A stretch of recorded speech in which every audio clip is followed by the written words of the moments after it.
All right, what if I told you that the greatest story ever told? It's not in a movie theater. Definitely not. It's not in a religious text, and it is absolutely not in that dusty history textbook you fell asleep on in high school. Not even close. What if I told you it's the story of you?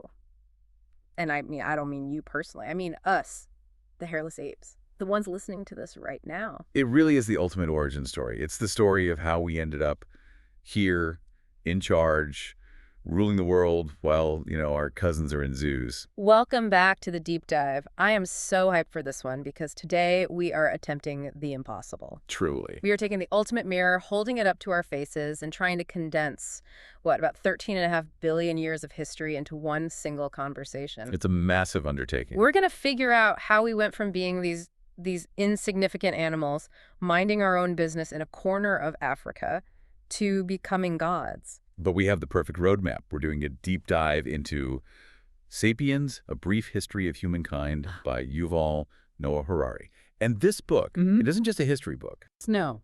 It's a philosophy book, it's a biology book, and it's kind of a warning about the future, all rolled into one. This book is a monster. I mean that in the best possible way. It completely reframes how you look at the world. If you're listening to this, just forget about memorizing dates of battles or the names of kings. Right. That's not what history is about. This is the story of how an insignificant ape became the ruler of the planet. And not just the ruler. I mean, think about the jump. We went from scavenging marrow, from leftover bones. Right, picking up the scraps. To splitting the atom. To engineering life itself. Yeah. That transformation is so fast, geologically speaking, that it's almost dizzying to think about. It is dizzying, and Harari sets this up so beautifully. He basically says, look, forget the messy details for a second. The entire history of the universe and humans is really just 3 major revolutions. 3 big turning points. Yeah, 3 points that just changed everything. Right. He gives us this very clear structure. First, you've got the cognitive revolution, about 70,000 years ago. Okay. This is what really kickstarted history. Before that, humans were just another animal. Biology ruled us. After this, we started ruling biology. Then much later, about 12,000 years ago, we hit the agricultural revolution. Which sped everything up. It let us settle down, build cities, multiply like crazy. But, as we're going to see, it came at a terrible price. A huge price. And finally, the scientific revolution, which only started 500 years ago. I mean, that's just a blink of an eye. An absolute blink. And Harari makes a very bold claim about this one. He says the scientific revolution might actually end history and start something completely new. It's the moment we stop being subject to the laws of natural selection and start playing God. Start playing with intelligent design. History. I mean, that is a hook if I ever heard one. So let's not waste any time. Let's jump right into the first section, which I like to call skeletons in the closet. Because usually when we say human, we mean us, you, me, everyone listening. We think we're the only ones. And that's the illusion of uniqueness. We just assume that for the last few million years, the world was, well, it was empty. Except for us. But the source reveals what Harari calls a disturbing secret. We used to have brothers and sisters, lots of them. Yeah, let's unpack that context first, because the timeline is just what you've got physics, right? 13.5 billion years ago, matter and energy just appear. The Big Bang. Then chemistry happens, atoms start clumping together into molecules. Then biology kicks in about 3.8 billion years ago with the first organisms. But human history. It's so recent. It's a tiny sliver at the very end of that timeline. But here is the key distinction the book makes, and it's so important. Human essentially means an animal belonging to the genus Homo. Right. It doesn't just mean Homo sapiens. It's Totally. like cats. You have lions, tigers, panthers. They're all distinct species, but they are all in the genus Panthera. Perfect analogy. So if you go back about 2.5 million years ago, humans evolve in Africa, but then they get wanderlust. They start to travel. They spread out. About 2 million years ago, these archaic humans spread from Africa to Eurasia. And because the environment in, say, the snowy forests of Europe is totally different from the steaming jungles of Indonesia, they evolved in different directions. Because evolution is a reaction to the environment. It's always a reaction. And this is where the family tree gets really, really interesting. It's like Game of Thrones or Tolkien's Middle-earth. You have all these different houses of humans just walking around at the same time. So let's meet the cast. In Europe and Western Asia, you had Homo neanderthalensis, the Neanderthals. Now, we have these stereotypes about them, right? We think of them as these dumb brutes dragging clubs around, grunting, but the source says that is just totally wrong. Completely wrong. That's a modern misconception, and maybe it's one we tell ourselves to feel better. They were bulkier and way more muscular than us, very well adapted to the cold Ice Age climate. Yeah. But here's the kicker. What's that? They had bigger brains than we do today. Bigger brains. See, that is something people always forget. We think we won because we were smarter, but raw brain size wasn't the only factor. Not at all. I mean, if you met a Neanderthal today, you know, dressed in a suit, he might look a little stocky, maybe a heavy brow ridge. Sure. But he wouldn't look like a monster. He'd just look like a guy who hits the gym way too much. And they had culture. They cared for their sick and their disabled. They almost certainly had language. They weren't beasts. So that's Europe. Who else is on the map? Okay, so go east to Asia, and you find Homo erectus. Yeah. Upright man. Yeah. And these guys, they were the survivors. They lived there for close to 2 million years. 2 million years. Just Yeah. for context, we Sapiens have only been around for maybe 200,000, 300,000 years. We are babies compared to Homo erectus. We are a An bliss. absolute blip. If we want to beat their record, we need to survive for another, what, 1.5 million years? Given how we are handling the planet right now, that seems a little optimistic. Highly optimistic, yeah. Okay, who else? Then you had Homo soloensis in the Solo Valley of Java, adapted to the tropics. But my personal favorite, the best example of this diversity, is what happened on the island of Flores. Oh, the hobbits. I love that the scientific community actually calls them that sometimes. They do. Homo floresiensis. Yeah. This just shows how evolution works under pressure. It's a perfect case study. So tell us about the island dynamic. What happened? So, a group of early humans reached this island when sea levels were low. They could basically walk or make a short crossing. But then the water rose, and they were trapped. Okay. And the resources were limited. Islands are tricky places for large mammals. Big people need a lot of food. So if you're big on an island with limited food, you die first. The smaller people survive. Survival of the tiniest. Exactly. Over generations, the people who needed less food did better, and they evolved into dwarves. They were 1 meter tall A meter tall. That's about 3 feet. and weighed maybe 25 kilograms. That's like the size of a 4-year-old. Yeah. But they were adults. They were making stone tools. They were organized hunters. And they were hunting dwarf elephants. Yes. The island had dwarf elephants, too. Yeah. The whole ecosystem shrank. That is just such a vivid image. Tiny humans hunting tiny elephants. It really drives home the point that human didn't always mean us. It meant this whole family of creatures. And there are probably more we haven't even found yet. Right. We know there are. In 2010, scientists found a fossilized finger bone in the Denisova cave in Siberia. Just a finger bone. But the genetic analysis proved it was a completely unknown human species. Now named Homo denisova. From a single finger bone. Yeah. Imagine what else is out there. So, okay, picture the world 50,000 years ago. It's a multi-species world. You could take a hike and run into Neanderthals in one valley, Denisovans in the next, maybe some Erectus further east. But now... Now it's just us. Why? That is the suspicious part. That's the skeleton in the closet. Harari argues that our current exclusivity, our aloneness, it suggests we might have eliminated the competition. We literally have skeletons in our closet. It puts a huge dent in this idea that we're these peaceful, benevolent creatures. It's very, very likely that as sapiens spread out of Africa, we committed the first and most significant ethnic cleansing in history. So we didn't play nice with our siblings. We did not. And there are two main theories for how it went down, right? The interbreeding theory and the replacement theory. Right. So interbreeding suggests we all mingled and merged, and there is some truth to that. Most modern non-African humans have somewhere between 1% and 4% Neanderthal DNA. So there was some, let's call it romantic interaction. There definitely was, but the percentages are low. If it was a full merger, they'd be much higher. Which points to the replacement theory. The darker theory, that we either killed them outright, or more likely we just outcompeted them for resources until they died off. Sapiens were just better at it. We were more resourceful, better organized. We move into a valley, hunt all the deer, gather all the nuts. The Neanderthals, who were less flexible and needed more calories, they just couldn't keep up. Or we just fought them. And even though they were stronger. We were better organized, and that's the key. So how did we do it? If Neanderthals were stronger and had bigger brains, how did the skinny sapiens from Africa take over the entire planet? This brings us to the first major turning point, the cognitive revolution. This happened roughly 70,000 years ago. And it all starts with a paradox regarding the human brain. Yeah, let's talk about the cost of thinking, because we just assume a big brain is always better. But biologically, it's expensive, right? Like owning a Ferrari. Very expensive. The brain accounts for about 2 to 3% of total body weight in Sapiens. Okay, that's not much. But when the body is at rest, just you sitting on the couch listening to this, the brain consumes 25% of the body's energy. A quarter of your energy just to think.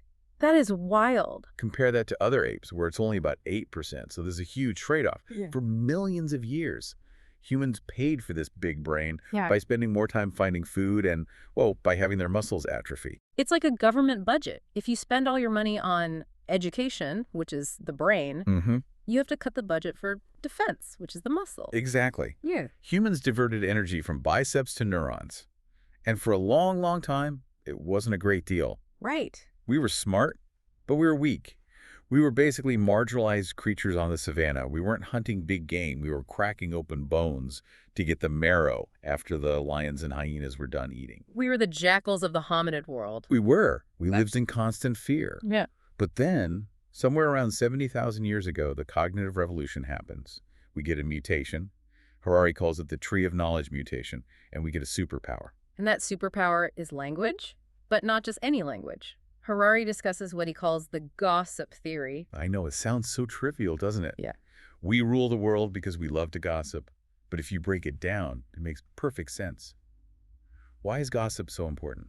Well, lots of animals can communicate facts. A monkey can shout, "There's a lion," or "There's a banana." Eagle coming. Right. But humans evolved language to talk about each other. Precisely.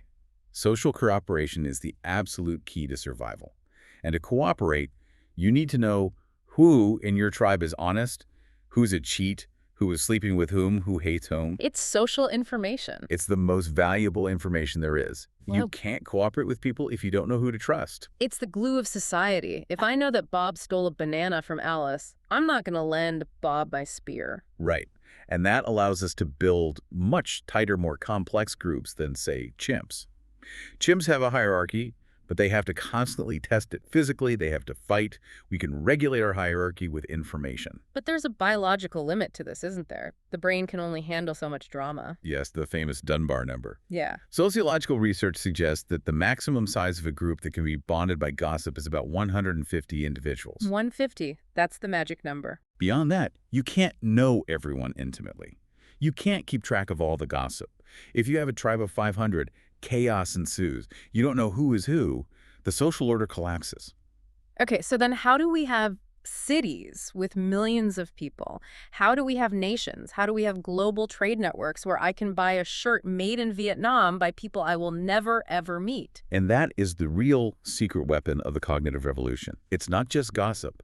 It's the ability to speak about things that do not exist. It's fiction. Yes. Yeah. The ability to create and believe in myths. And the source uses the absolute best analogy for this, the legend of Peugeot. Okay, this is my favorite part of the book. I love this. We need to walk through this carefully because it explains everything about the modern world. Harari compares a modern lawyer to an ancient tribal shaman. It's a perfect comparison. Okay, so consider the car company, Peugeot. Right. It began with a man, Armand Peugeot, in the 19th century. He was a real guy. He had a mustache. But Armand is long dead. So what is Peugeot today? Well, we see the cars on the street. We see the factories, the dealerships. But those are just objects.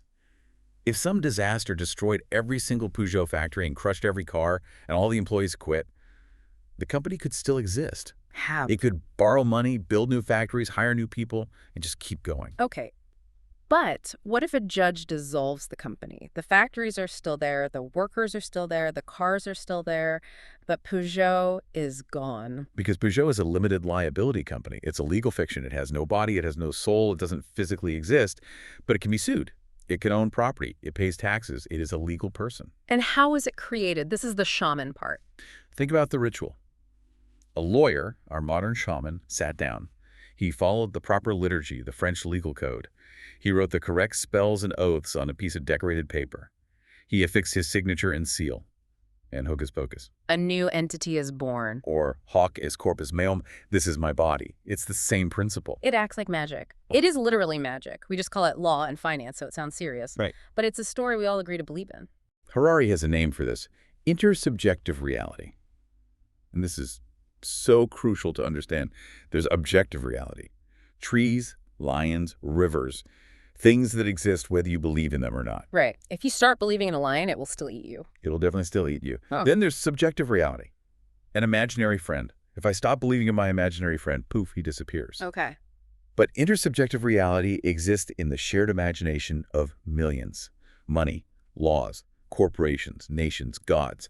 They exist only because we all believe they exist. The dollar bill. The dollar bills are the perfect example. If everyone on Earth woke up tomorrow and decided the US dollar was worthless, it would become worthless colored paper. It has no inherent value. You can't eat it. And this is what matters. This is what solved the 150-person limit. Precisely. Yep. Ants can cooperate in huge numbers, but they're rigid. They only do what their biology dictates. Yeah.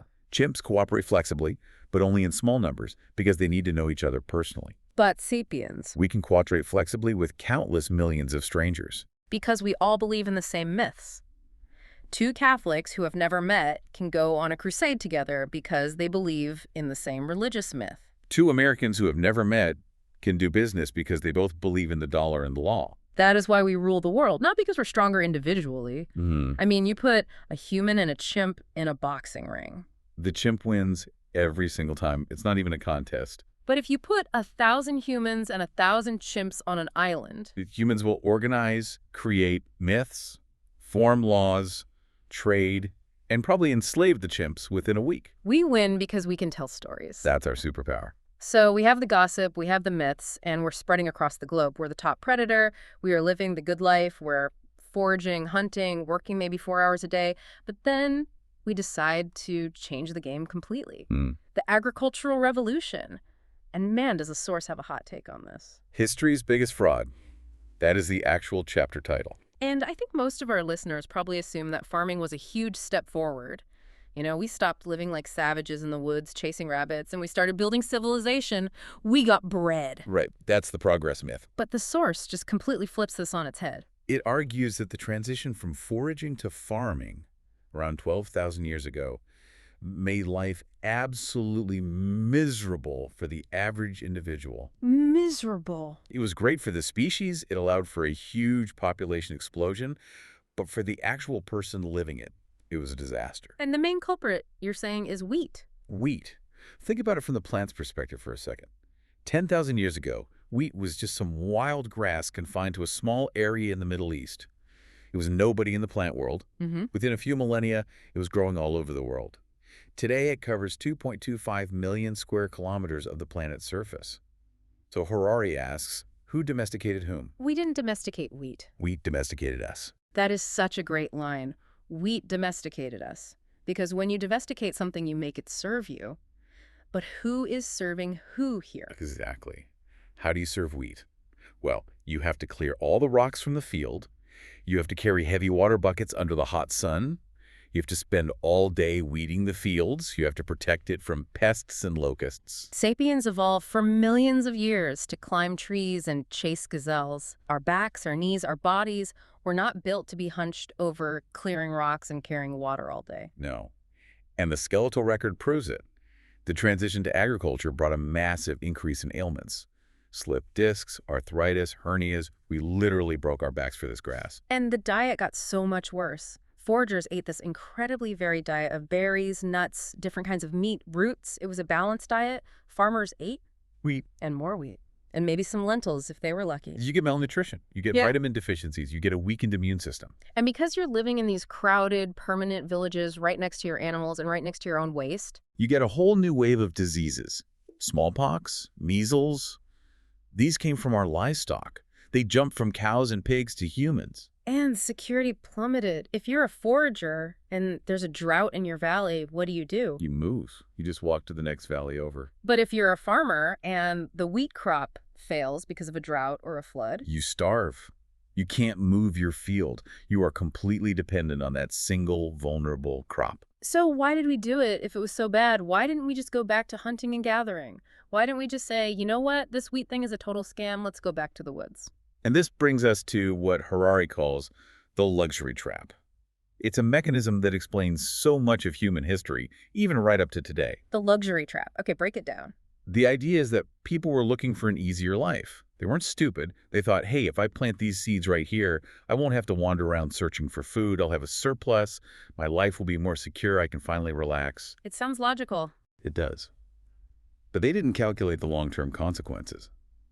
The surplus food allowed women to have children more often. In foraging bands, you can't have too many kids because you have to carry them everywhere. In a settled village, you can pop them out every year. So the population grew. The population exploded. More kids meant more mouths to feed, which meant they had to clear more fields and work even harder. The easier life resulted in much, much harder work. It's a feedback loop. A vicious one. And by the time they realized it was a trap, it was too late. You couldn't go back to foraging because the population had grown too large. A field of wheat can feed 100 people, badly. But that same piece of land as a forest can maybe only support 10 foragers. So if you go back to the forest, 90 people starved to death. We were trapped. We had burned the bridges behind us. And Harari notes the iron law of history. Luxuries tend to become necessities and spawn new obligations. And the source uses a modern parallel that I think everyone listening will feel deep in their bones. The letter versus the email. Well, this one hurts. It's so true. In the snail mail era, writing a letter took real effort.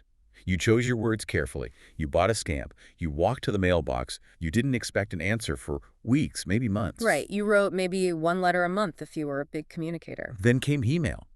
And we all thought, this is amazing. This is going to save so much time. I can send a message in a second. I'll be so free. But did it save time?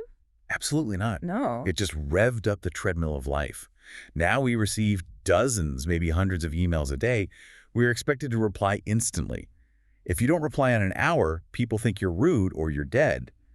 We are more anxious and more agitated than before. We invented a luxury to save time, and it ended up enslaving us to a constant stream of interruptions. That is exactly what happened with farming. We sought an easier life, and we released these huge forces of change that enslaved us to a new, much harder system. And that trap, that system, led to the rise of cities, kingdoms, and empires. Because now you have a surplus of food that can be taxed. The king doesn't farm, the king eats your wheat. And that brings us right back to those imagined orders. How do you hold these massive cooperation networks together? Section 4, the prison of imagined orders. I really want to look at the comparison the source makes between Hammurabi's Code and the American Declaration of Independence, because this is going to ruffle some feathers. Oh, it's designed to. Yeah. Harari puts them side by side, very deliberately. Hammurabi's Code from 1776 BC established a strict hierarchy. It said people are divided into superiors, commoners, and slaves, and that was considered natural justice. It was the law of the gods. Okay. And then you fast forward to the American Declaration of Independence, 1776 AD, same year, weirdly. Which is a fun coincidence. Which says all men are created equal. And today we look at that and we say Hammurabi was wrong and the Declaration is right. Obviously. I mean, slavery is bad, equality is good. That seems pretty straightforward. But Harari's verdict is they are both myths. Wait, hold on. Equality is a myth. That sounds wrong. He's speaking from a purely biological perspective. Evolution is not based on equality. It's based on difference. Every single individual has a different genetic code. Survival of the fittest is all about inequality.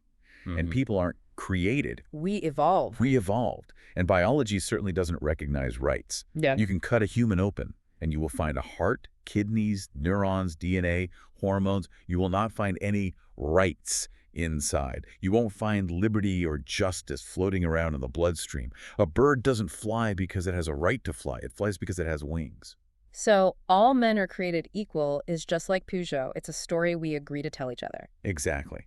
And this is the crucial point he makes. We tell it not because it's biologically true, but because believing in it creates a stable, prosperous, and, you could argue, a more just society. It's an imagined order. If we all stopped believing in human rights tomorrow, our social order would collapse. Just like if the ancient Babylonians stopped believing in Hammurabi's hierarchy, their entire empire would have collapsed. It's a prison, in a way, a prison of the mind. We're born into a story, and we think the story is reality. So how do you keep people believing in these orders? How do you keep the prison walls up? Well, there are two main ways. First, you never, ever admit that it's imagined. Right. You say it's God's will or it's natural law. You say, we hold these truths to be self-evident. You don't say, we hold these opinions to be convenient for organizing society. And the second way? You educate thoroughly. From the moment someone is born, you weave the myth into everything. Fairy tales, art, propaganda, etiquette, and even architecture. The architecture point is fascinating. Let's look at the difference between a medieval castle and a modern house. Okay, think about the Middle Ages. The central myth was hierarchy. You are defined by your place in the social ladder, your rank. So the castle has no private rooms. The baron's son sleeps in the great hall with the servants and the other knights. He is always on display. He has no privacy. Because he has no individual space. He isn't an individual in the modern sense. His identity is his rank. If you asked him, "Who are you?" he wouldn't say, "I'm a guy who likes painting and long walks." He'd say, "I am the son of the Baron of Blackwood." Okay, so contrast that with a modern house. What do we do with our kids? The modern myth we value above all is individualism. So we give the child a private room, we put a lock on the door, we tell them to decorate it with their own posters, express their own unique personality. We knock before we enter. The architecture itself is teaching the child a lesson. Yes, the private room tells the child, you are an autonomous individual. Your worth comes from within you, not from your place in a group.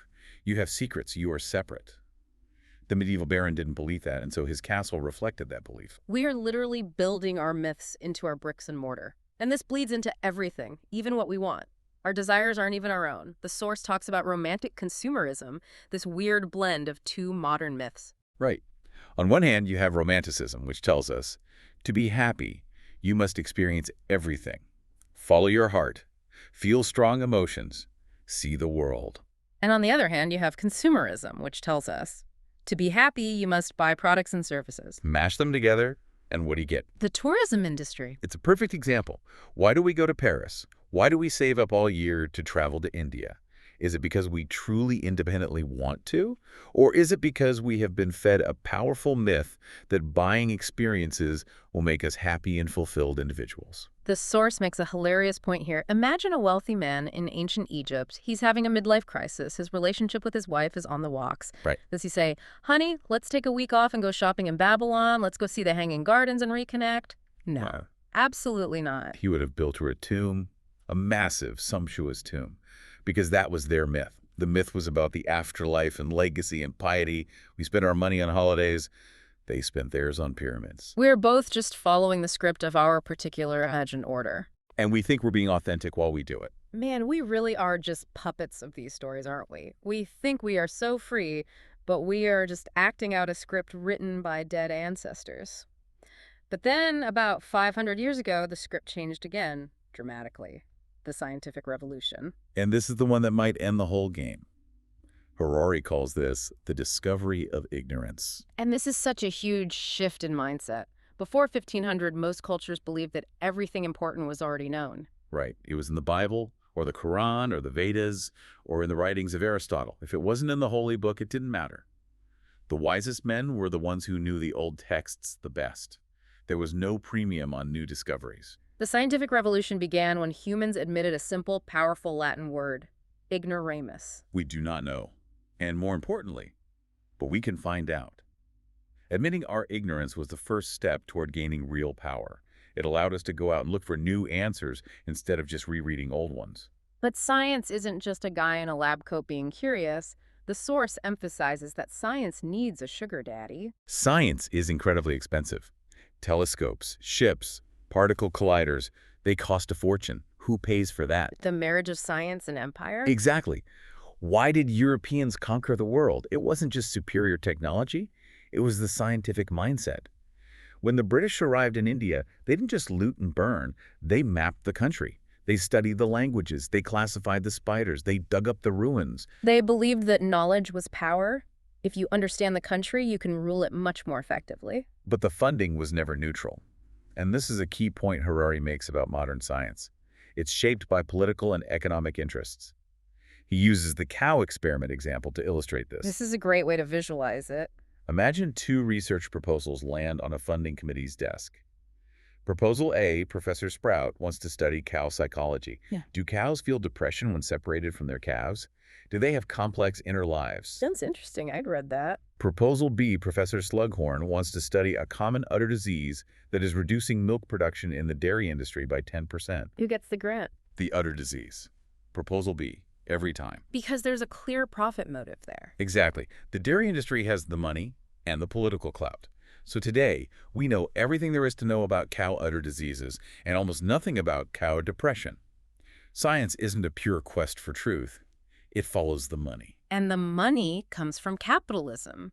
This is the engine of the scientific revolution, and specifically the concept of credit. Credit is maybe the greatest invention of the modern era. It's an entire system founded on trust in the future. It allows us to build the present at the expense of the future on the fundamental assumption that the future will be richer than the present. In the old days, people thought the total amount of wealth in the world was fixed. If I get rich, you have to get poor. It was a zero-sum game. Capitalism came along and said, no, the pie can grow. If I open a bakery, I bake cakes, you buy them, I make a profit, I use that profit to hire you to help me, now we both get rich. The pie gets bigger for everyone. And this created a whole new ethical system. The source calls it the first religion in history, where the followers actually do what they are asked to do. The capitalist consumerist ethic. It has two main commandments. What are they? For the rich, the commandment is invest. Don't waste your money on tombs or lavish parties. Reinvest it to create more production. Keep the wheel turning. And for the rest of us, the poor and middle class, Buy. treat yourself. Exactly. The rich invest, the poor buy. And the economy grows and grows. But this brings us to the most uncomfortable question in the entire book. We have all this power. We have mastered the environment. We produce more food and stuff than ever before. We have painkillers. We have iPhones. But are we happier? This is section 6, the treadmill of happiness. And the answer is not a simple yes at all. You'd think it would be. I mean, I have a hot shower every morning. A medieval peasant didn't. I have anesthesia when I go to the dentist. I must be happier, right? But happiness is subjective. It's based on your expectations, not on your objective conditions. The expectation gap. Right. A medieval peasant didn't mind smelling bad or having unwashed clothes because everybody smelled bad and had unwashed clothes. Their expectation was met. They weren't comparing themselves to a Calvin Klein model on a billboard. But look at a modern teenager. By any objective historical measure, they're living like a king, they're clean, well-fed, safe from tigers, but they often feel miserable and inadequate. Because they're comparing themselves to the absolute peak of humanity they see on their screens every second of the day. Photoshop perfect supermodels and world-class athletes. As conditions improve, expectations balloon. So we might be stuck on this treadmill, running faster and faster, but staying in the same emotional place. And Harari warns that if we cure death, which is the next logical goal of science, it might not make us happy at all. It might just create infinite anxiety. Think about it. If you believe you can live forever, death is no longer an inevitable tragedy. It's a technical problem that can be avoided. So the rich will be terrified of accidental death getting hit by a bus because they have a literal eternity to lose. And the poor will be filled with infinite rage because they can't afford the life-extending treatments. Exactly. It could create a new kind of social schism that's almost unimaginable. And then there's the purely biological view. Serotonin. Dopamine. Right. Some biologists argue that happiness is just a chemical balance in the brain. Serotonin, dopamine, oxytocin. Evolution didn't design us to be constantly happy and blissful. No, if an animal was perfectly happy and content all the time, It would get eaten. yeah, it would just sit there smiling while a lion snuck up on it. Evolution designed us to survive and reproduce.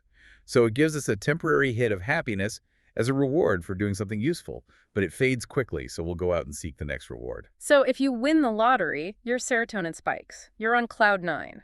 But within a year or two, you go back to your baseline happiness level. And if you become paralyzed in an accident, it drops catastrophically.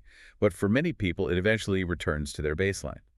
We seem to be trapped by our biochemistry. But Harari contrasts this with the idea of meaning. He brings up Daniel Kahneman's research on this. Right. This is the parenting paradox. If you track the minute-by-minute happiness of raising a child, it's actually pretty miserable work. Oh, yeah. It's dirty diapers, tantrums, crying, exhaustion, washing dishes. It's a huge amount of stress and unpleasant chores. But if you ask parents, what is your greatest source of joy in life? What do they say? My children. Overwhelmingly. So why the disconnect? Because of the meaning. They endure all the hardship because they have a powerful story that says raising a child is the most meaningful thing a person can do. But here is the dark twist from the source. This is the part that really, really got me. If we accept the scientific worldview, if we are just accidents of evolution, if there is no God, no soul, no cosmic destiny, then meaning is just another delusion. Oof. Yes, that is a hard pill to swallow. A medieval peasant found meaning in serving God. A modern nationalist finds meaning in serving the state. A modern capitalist finds meaning in building a company. Harari argues these are all just different imagined orders, different delusions. So happiness might just be synchronizing your personal delusion with the prevailing collective delusion. That is profoundly bleak. It is. If you believe your life has meaning because you're serving the nation and everyone around you agrees that's a meaningful thing to do, you can be happy. But from a cosmic biological perspective, it's still just a story you're telling yourself. So we are just chemical puppets telling ourselves ghost stories to feel better, but we are not done yet because history isn't over. In fact, Harari argues that Homo sapiens as we know it is coming to an end. This is the final section, the future.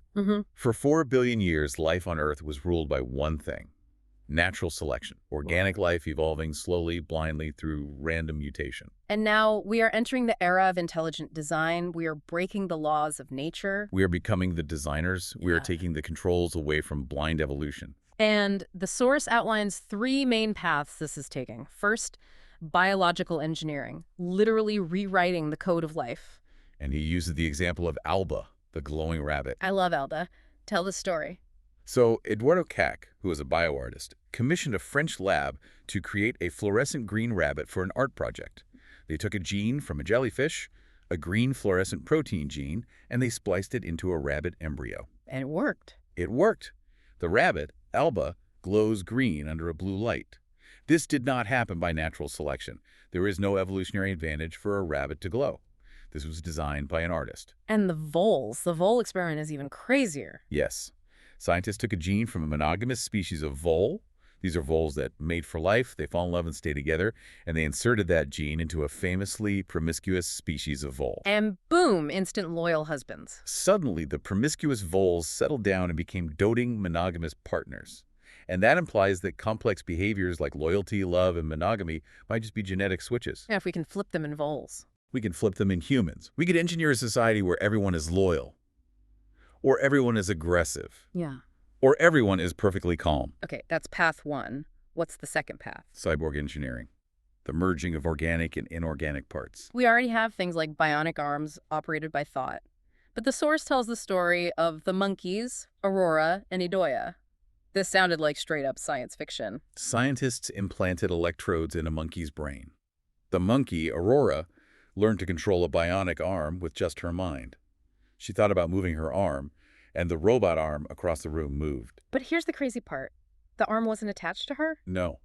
It was in a different room. Oh. And then with the other monkey, Idoia, she was sitting in a lab in North Carolina, and with her thoughts, she controlled a pair of bionic legs. In Kyoto, Japan. In Kyoto, Japan. In real time. Think about the implications of that. If I can move a limb on the other side of the planet with my thoughts, where do I end? Is my body just a workstation for my brain? We are blurring the very boundary of the self. Okay, and finally, the third path. Inorganic life. Computer programs that evolve. AI. Right. Think about computer viruses. We think of them as just annoying pests. But they replicate. They mutate when people make coding errors. They fight for survival against antivirus software. Harari asks, are they, in a sense, alive? They fit the basic definition of evolution. They absolutely do. And with projects like the Blue Brain Project trying to create a full digital simulation of a human brain, we might be on the verge of creating a new form of life entirely. Life that doesn't need oxygen or food, only electricity and data. Which leads to what Harari calls the Frankenstein prophecy. We're all scared that we will create a monster that will turn on us and kill us. But he says the real fear isn't that they will be monsters. The real fear is that they will be better than us. We tell the Frankenstein story to reassure ourselves that humans are the best, that we're the pinnacle. Don't play God, because any monster you create will be flawed and tragic. But future beings, these cyborgs, these AIs, these genetically engineered superhumans, they might not be flawed. They might be perfect. They might look at us not with hatred, but with the same condescension we have for chimpanzees. Oh, look at the cute little sapiens with their emotional problems and their short lifespans. We might be the last generation of Homo sapiens. We are the transitional species. We are the bridge between the ape and the god. And that brings us to the final and most dangerous question in the whole book. We spend all this time in our society debating, what do we want to become? We talk about gene editing, immortality, AI. We ask, do we want to be stronger, smarter? Do we want to live forever? But that assumes our desires stay the same. But we will soon have the power to engineer our own desires. We can literally change what we want. So the real question isn't, what do we want to become? No. The real terrifying question is, what do we want to want? Do we want to be happy? Do we want to be productive? Do we want to conquer the stars? Who decides? And if that question doesn't scare you, you probably haven't thought about it enough. And on that existential bombshell, we are going to wrap up. This has been a deep dive into Sapiens by Yuval Noah Harari, a book that tells us we are the result of accidental revolutions, trapped in myths of our own making, and marching toward a future where we might just engineer ourselves right out of existence. It's the greatest story ever told. Yeah. And we're writing the final chapter right now. Thanks for listening to the deep dive. I'm going to go stare at a wall for a while and question my reality. We'll see you next time. Keep thinking.